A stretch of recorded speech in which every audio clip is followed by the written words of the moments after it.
Good day, Central Michigan University. This is Anthony, And Garrett. coming to you from Park Library. We're here to talk about a form of communication and journalism known as advertising. Advertising is used to encourage or persuade an audience for whatever reason. But, quote, they also signify a certain vision of the good life. They validate a way of being in the world, says Jackson Lears in his book Fable of Abundance, A Cultural History of Advertising in America. Advertising has grown since the first forms originated. Henry Sampson said in his book, A History of Advertising, quote, "It would be quite impossible to give any exact idea as to the period when the identical first advertisement of any kind made its appearance." Although man will never be certain of the first recognized kind of advertising, there were the letters sent from the U.S. to London to recruit citizens to the New World colonies. Following these times, there were others all over the world that used these methods. For example, in Egypt, citizens used their cities to place posters around for commercial messages or campaigns. Countries like Italy, Greece, and China soon picked up and copied the idea.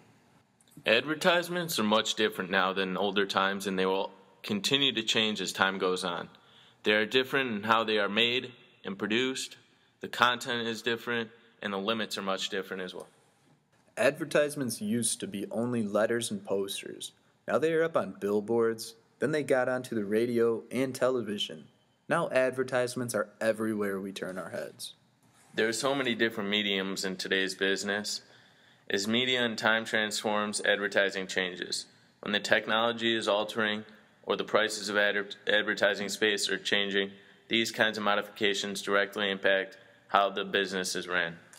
There are the print mediums with posters, newspapers, and magazines, which come cheaper and make easy to attract the target audience.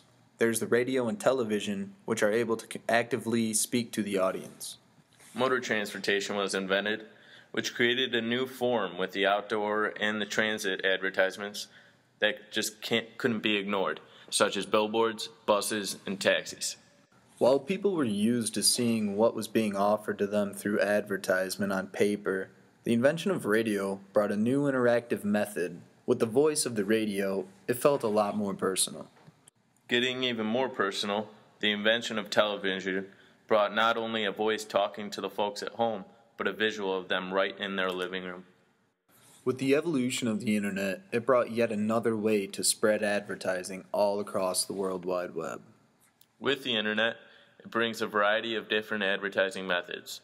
Of course, one is able to spend money for a certain space for their name to be there, just like a newspaper. But how about free advertising? In many ways, it combines free advertising with social networking. All it takes is for one to sign into one of their accounts and like or follow someone or something to get consistent news about the product or company. The producer is connecting directly to those who want their product, and the consumer is directly connected to the producer. Also, direct mail is a free, useful advertising tool. The producers are able to directly contact the customer with emails of all things going on, such as events, sales, and coupons to use. Throughout all of the technological advancements altering the business of advertising, the message is getting through better than ever, but at a cost. Today, there are racy commercials out there, whether it is controversial over the topic or the visual content of the commercial itself. There are topics such as abortion that are often talked about within the media.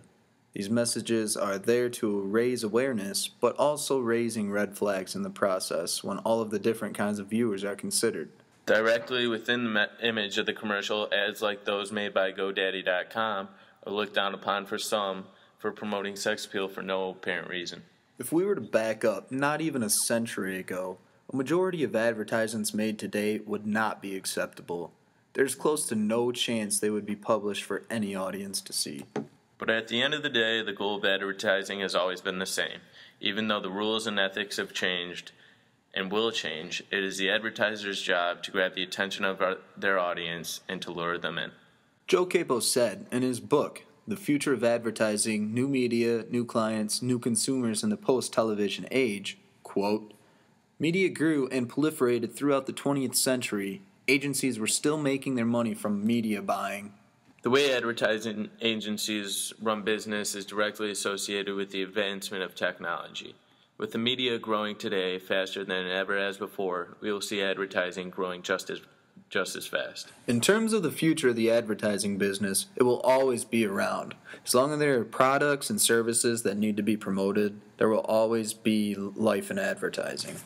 It will forever be a money-hungry world out there.